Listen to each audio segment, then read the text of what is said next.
Tentara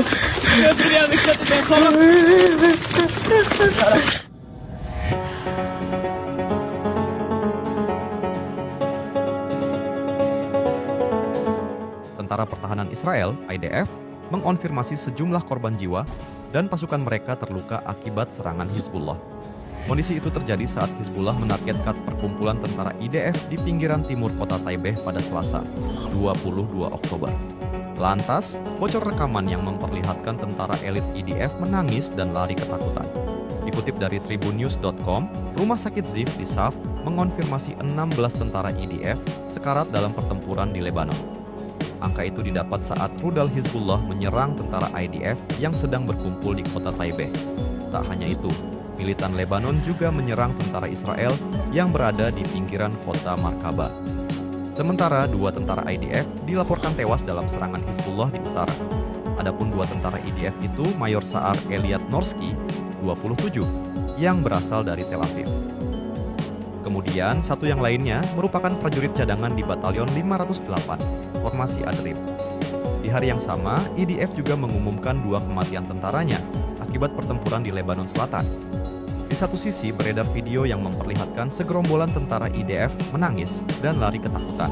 Kondisi itu terjadi sembari tentara IDF menggotong rekannya yang sekarat diserang Hizbullah.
Download Tribun X sekarang, menghadirkan lokal menjadi Indonesia.